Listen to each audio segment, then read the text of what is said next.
এসআইআরের শুনানিতে ভোগান্তির অভিযোগ তুলে সোমবার সকালে মানকড় বুদবুদ রাস্তা অবরোধ করলেন স্থানীয় সহ সংলগ্ন এলাকার বাসিন্দারা। তাদের অভিযোগ, শুনানির নামে মানুষকে হয়রানি করা হচ্ছে। এদিন রাস্তার উপর টায়ার জ্বালিয়ে অবরোধ করেন তাঁরা। প্রায় ঘণ্টা দেড়েক যান চলাচল বন্ধ হয়ে যায়। পরে বুদবুদ থানার পুলিশ পরিস্থিতি নিয়ন্ত্রণে নিয়ে আসে। মানকড় বুদবুদ রাস্তার উপরেই গলসি 1 ব্লক অফিস, সেখানে চলছে শুনানি। সকাল থেকেই শুনানি কেন্দ্রে লাইনে দাঁড়াতে হচ্ছে নোটিশ পাওয়া ভোটারদের।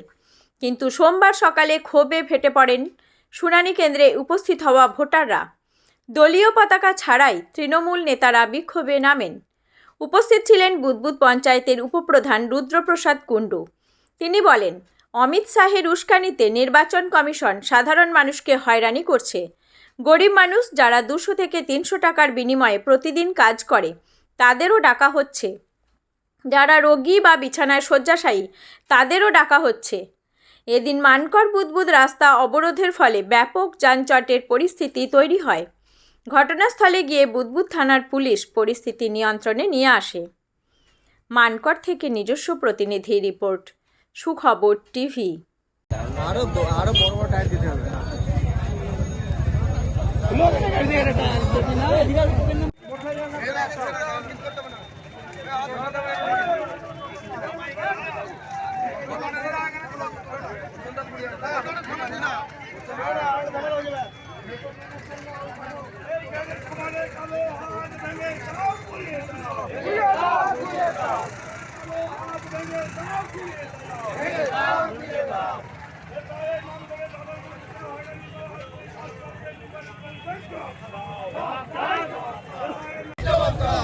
নাম করে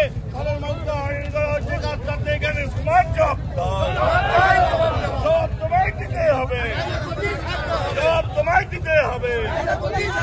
বন্দে মাতরম, বন্দে মাতরম, বন্দে মাতরম, বন্দে মাতরম। নাম করে চলো হাত ভেঙে দাও, ভেঙে দাও, পুড়িয়ে দাও।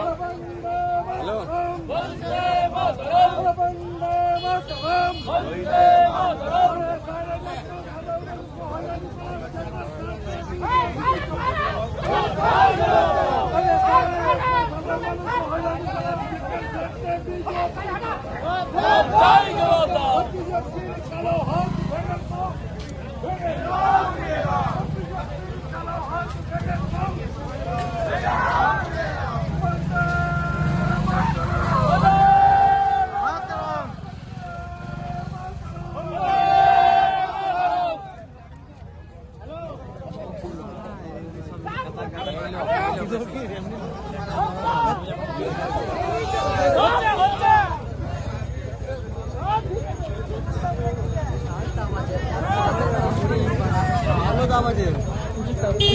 টায়ারের চাপ হবে যে আরো বড় বড় টায়ার দিতে হবে।